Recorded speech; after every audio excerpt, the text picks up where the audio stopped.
Russia had calculated that its military presence in Syria would remain secure indefinitely, anchored by ironclad agreements with Damascus and protected by Mediterranean naval superiority. However, the ground beneath Russia's feet in the Middle East has just collapsed entirely. On March 9, 2026, a series of coordinated diplomatic moves and battlefield developments have left Russia's Khmeimim airbase and Tartus naval facility completely isolated, severed from their regional support networks, and facing an operational nightmare that threatens to end Moscow's decade-long Mediterranean adventure. This is not merely a tactical setback or temporary diplomatic friction. What has unfolded in Syria over the past 72 hours represents the systematic dismantling of Russia's entire Middle Eastern military infrastructure, the collapse of alliance networks Moscow spent billions constructing, and the emergence of a power vacuum that will reshape regional dynamics for the next generation. The images you are about to see on your screens will show you exactly how a superpower loses its strategic foothold in a region it claimed to dominate. What you see is not gradual erosion but catastrophic systemic failure. The footage shows Russian transport aircraft circling Khmeimim airbase unable to land due to airspace restrictions, cargo ships turned away from Tartus port by new regional agreements, and supply convoys stranded at closed border crossings. But that is not the most shocking detail. There are three primary factors that have converged to isolate Russia's Syrian bases. The first is Turkey's sudden closure of the Bosphorus Strait to Russian military vessels under emergency maritime safety protocols. The second is Iraq's abrupt termination of overflight permissions for Russian military aircraft following pressure from Washington and Baghdad's new security arrangements.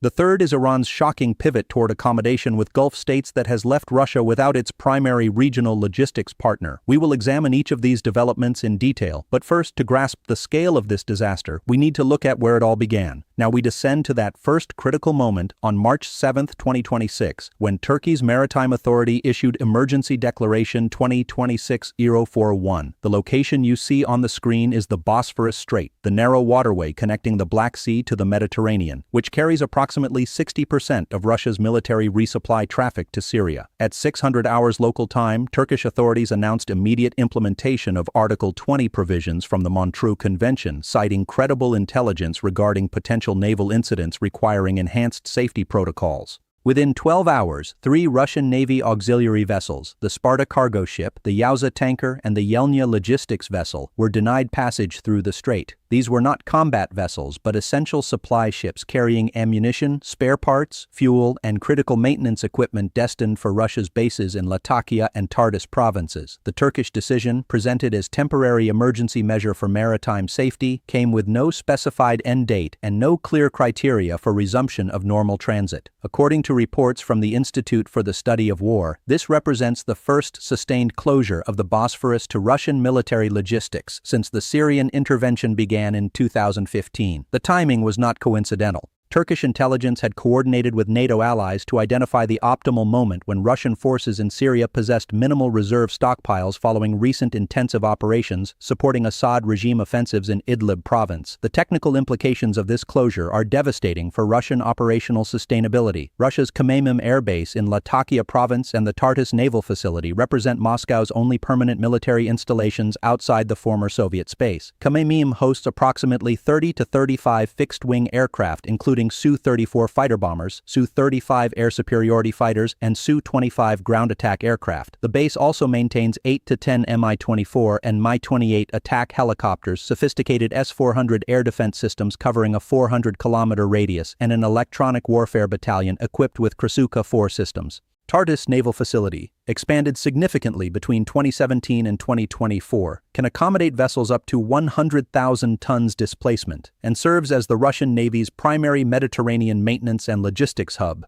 The facility stores an estimated 40,000 tons of naval fuel, extensive ammunition reserves, and critical spare parts for the Mediterranean Squadron. Both installations depend entirely on continuous resupply from Russia's southern military districts via Black Sea shipping routes. Land routes through Georgia and Armenia face geographic impossibility. Air transport provides insufficient capacity for bulk fuel and heavy equipment. The maritime closure creates immediate operational constraints. According to preliminary data from defense logistics experts, Russia maintains approximately 45 to 60 days of critical supplies at Syrian bases under normal operational tempo. Intensive operations reduce this window to 20 to 25 days. Without resupply, Russian air operations face severe curtailment, maintenance backlogs accumulate, and defensive capabilities degrade as munitions stocks deplete. But the maritime isolation represents only the first blow. On March 8, the Iraqi government announced immediate termination of all overflight permissions for Russian military aircraft, citing violations of previous agreements and alignment with new regional security architecture. This decision, announced by Iraq's foreign ministry at 1400 hours Baghdad time, eliminates Russia's primary air corridor for rotating personnel, transporting high-value cargo, and conducting reconnaissance missions over Syria. The Iraqi airspace had provided critical transit routing for Russian An-124 strategic airlifters and Il-76 transport aircraft conducting bi-weekly rotations between Russian bases and Syrian deployments. According to German intelligence reports, approximately 70% of Russian military air traffic to Syria transited Iraqi airspace, with alternative routes requiring significant detours through Iranian or Turkish airspace. The Iranian route now faces complications from Tehran's surprising diplomatic recalibration. Turkey has not offered replacement transit permissions. This leaves Russian military aviation with no viable corridor for direct resupply flights. The remaining option involves circuitous routing through Caspian airspace, Central Asian nations, Iranian territory, and finally into Syrian airspace, a journey extending flight times by 4 to 6 hours, dramatically increasing fuel consumption, reducing payload capacity, and creating dependency on nations now demonstrating unreliable commitment to Russian logistics needs. The third, and perhaps most psychologically devastating blow, came from an unexpected quarter. On March 9, diplomatic sources confirmed that Iran has reached preliminary understanding with Saudi Arabia and the United Arab Emirates regarding mutual security guarantees and regional influence spheres. These discussions, mediated by Chinese diplomats in Beijing, include Iranian commitments to scale back proxy force activities and reduce direct military presence in Syria. For Russia, this represents betrayal by its most critical regional ally. Iran has provided the ground logistics network enabling Russian operations throughout Syria, truck convoys, railway access, fuel distribution, and ammunition transfer from Iranian supply dumps to Russian bases. Iranian Revolutionary Guard Corps forces have secured supply routes, provided base security augmentation, and coordinated with Russian command structures. The potential Iranian drawdown threatens this entire support ecosystem. Radio Free Europe reporters indicate that Iranian officials have signaled willingness to reduce their Syrian footprint by 30 to 40% over 18 months in exchange for economic concessions and security guarantees from Gulf states. This recalibration follows years of economic pressure, popular domestic unrest regarding foreign military expenditures, and recognition that the Syrian commitment yields diminishing strategic returns. For Moscow, Tehran's diplomatic pivot creates immediate operational crisis and long-term strategic catastrophe. Russia cannot sustain Syrian operations without Iranian ground support networks. The combination of Turkish maritime closure, Iraqi airspace denial, and Iranian partnership uncertainty creates perfect isolation. This brings us to the strategic implications that extend far beyond Syrian geography. Russia's Mediterranean presence has served multiple critical functions for Moscow's global power projection.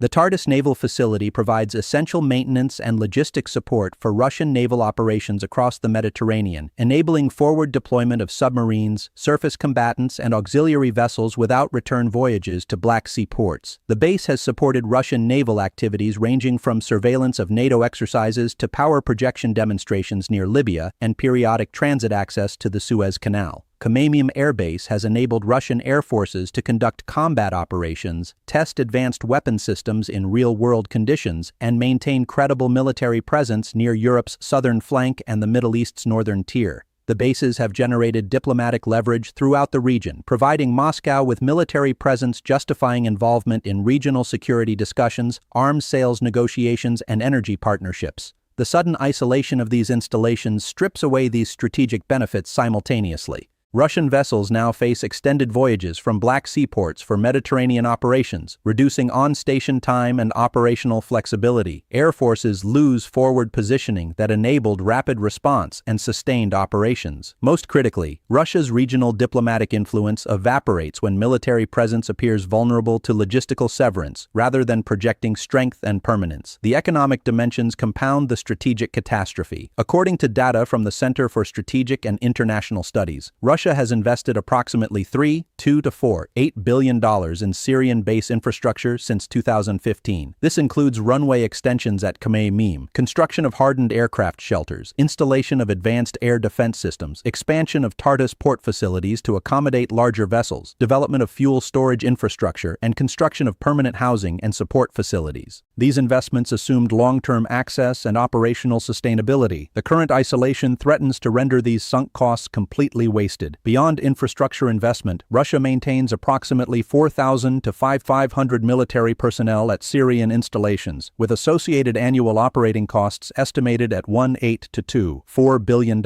This includes personnel salaries, equipment maintenance, fuel consumption, ammunition expenditure, and logistics support. If bases become operationally untenable due to supply isolation, Russia faces humiliating choice between expensive emergency measures to restore access or strategic withdrawal after decade-long commitment. Neither option provides attractive resolution. The geopolitical implications radiate across multiple regional theaters and global power dynamics. Turkey's willingness to employ the Bosphorus closure demonstrates Ankara's growing independence from both NATO coordination and Russian intimidation.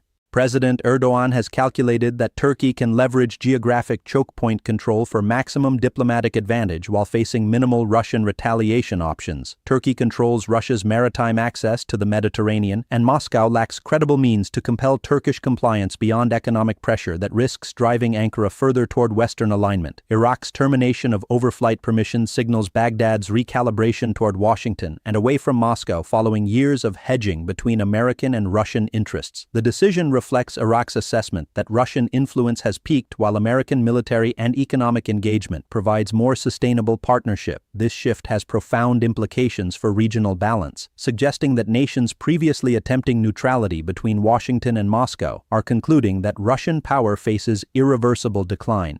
Iran's diplomatic opening toward Gulf states represents the most significant regional realignment since the 2015 nuclear agreement. Tehran has recognized that continued confrontation with Saudi Arabia and the UAE yields diminishing returns, while diplomatic accommodation offers economic benefits and reduced isolation. For Russia, Tehran's pivot eliminates the alliance cohesion that enabled regional power projection. Moscow now faces the prospect of operating in the Middle East without reliable local partners, a situation fundamentally different from the past decade, when Iranian coordination provided ground access and regional influence. The NATO dimension adds another layer of strategic significance. According to Politico analysis, the coordinated nature of Turkish maritime restrictions, Iraqi airspace denial, and diplomatic pressure on Iran suggests sophisticated Western orchestration rather than coincidental independent decisions. The Biden administration has apparently employed its remaining months to engineer Russia's strategic setback in Syria as part of broader pressure campaign following Ukraine developments. The timing exploits Russian resource constraints, with Moscow's military stretched thin maintaining Ukrainian operations while facing equipment losses and personnel casualties that reduce available reserves for simultaneous Middle Eastern commitments.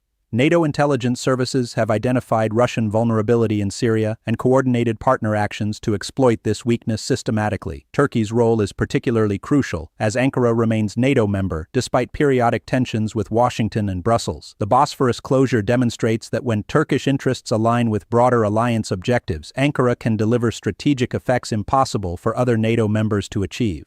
This suggests potential template for future pressure campaigns against Russian positions in other regions where geographic vulnerabilities exist. The historical parallels are striking and ominous for Moscow. This situation reminds us of the Soviet Union's forced withdrawal from Egyptian bases in 1972, when President Sadat expelled Soviet military advisors and personnel following recognition that Moscow's presence had become liability rather than asset. The Soviet Mediterranean Squadron lost its primary North African support facilities, forcing operational adjustments and reduced presence that never fully recovered. Today's developments suggest similar trajectory. Russia may face choice between humiliating withdrawal or costly emergency measures to restore access through diplomatic concessions or military force options carrying enormous risks.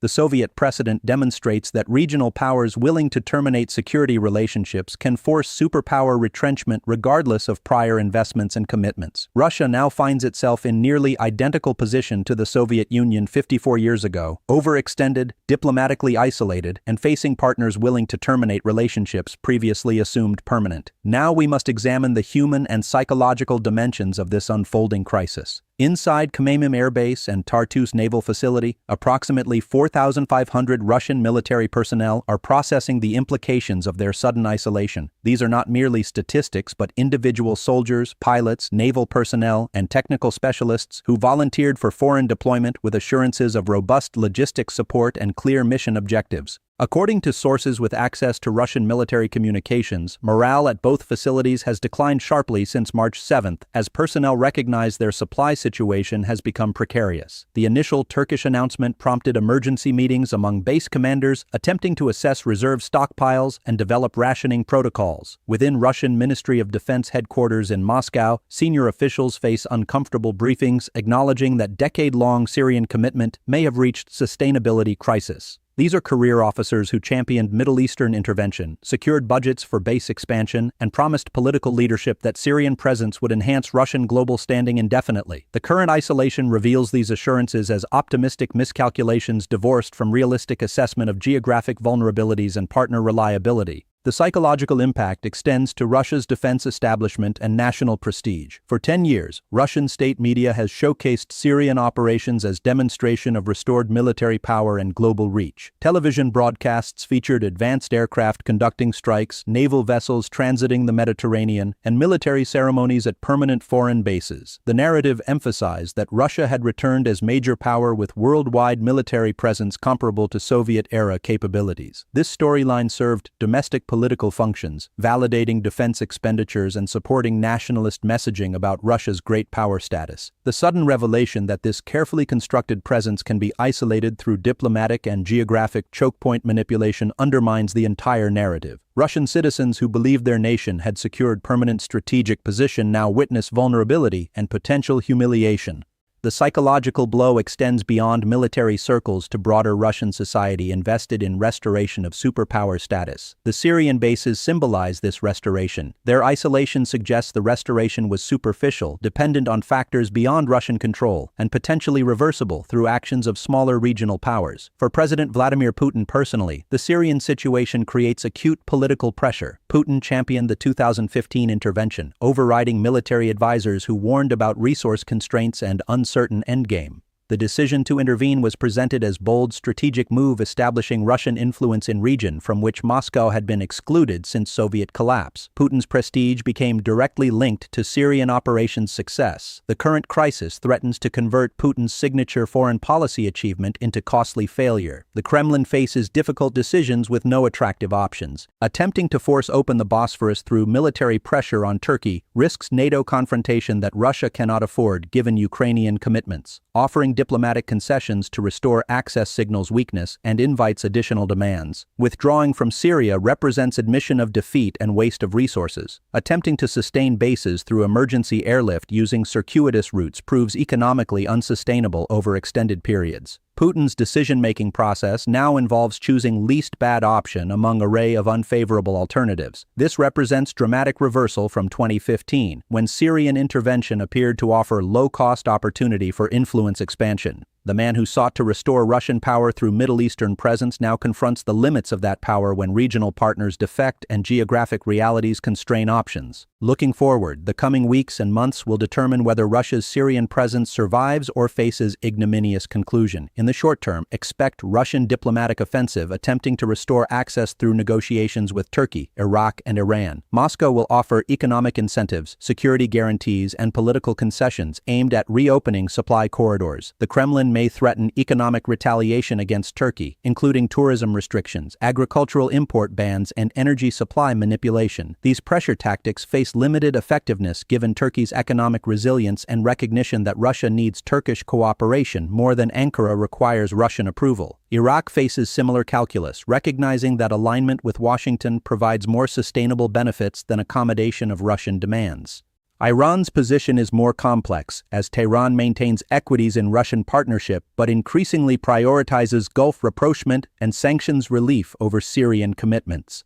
The diplomatic campaign may achieve partial success, particularly if Russia offers sufficient concessions, but full restoration of previous supply reliability appears unlikely. Regional powers have recognized Russian vulnerability and demonstrated willingness to exploit it. In the medium term, Russia faces decision point regarding force levels and operational tempo in Syria. If supply constraints persist, Moscow must reduce personnel numbers, curtail air operations, and accept degraded defensive posture. This would represent de facto defeat, acknowledging that Russian presence in Syria has become untenable at previous scale. Alternatively, Russia could attempt costly emergency measures, including expanded use of long-range airlift despite inefficiency, development of alternative supply routes through more distant partners, or negotiation of exorbitant transit fees with nations willing to provide access at premium prices. These approaches would dramatically increase operational costs while reducing effectiveness. The third option involves escalatory measures, attempting to coerce supply route restoration through military demonstrations or actual use of force. This could include naval intimidation near Turkish waters, air operations designed to demonstrate reach, or proxy force activities creating instability that neighboring nations seek to reduce through accommodation. Such approaches carry enormous risks of miscalculation and escalation spiral that Russia cannot afford given resource constraints and existing commitments. In the longer term, the Syrian isolation suggests broader pattern of Russian strategic overextension meeting geographic and partnership realities. Russia's military modernization over the past 15 years focused on power projection capabilities, long-range aviation, naval expansion, expeditionary forces. These capabilities assumed permissive operational environment with reliable partners and uncontested access to deployment locations. The Syrian crisis reveals how quickly this assumption can collapse when partnerships prove transactional rather than durable, and when geographic vulnerabilities become exploited pressure points. This has implications extending beyond Syria to Russian positions in other regions. If Moscow's Syrian presence can be isolated through diplomatic coordination and geographic leverage, similar approaches might prove applicable to other Russian deployments.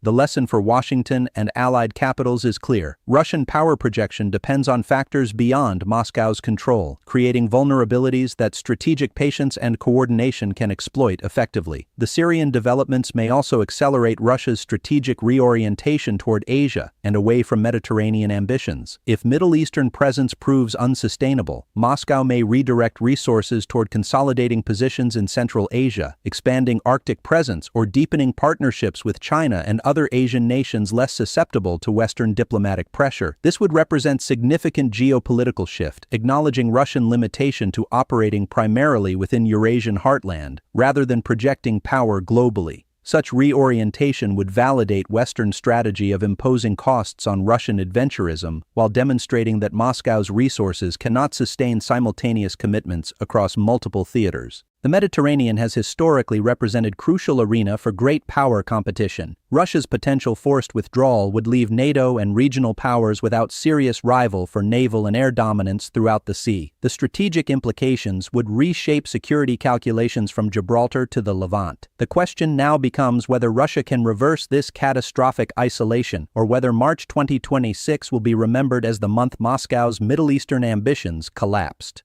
Turkey holds the decisive leverage, controlling the maritime choke point upon which Russian logistics fundamentally depend. Ankara has demonstrated willingness to employ this leverage for strategic advantage. Iraq has signaled alignment with Washington over Moscow. Iran has indicated that Russian partnership takes secondary priority to Gulf rapprochement.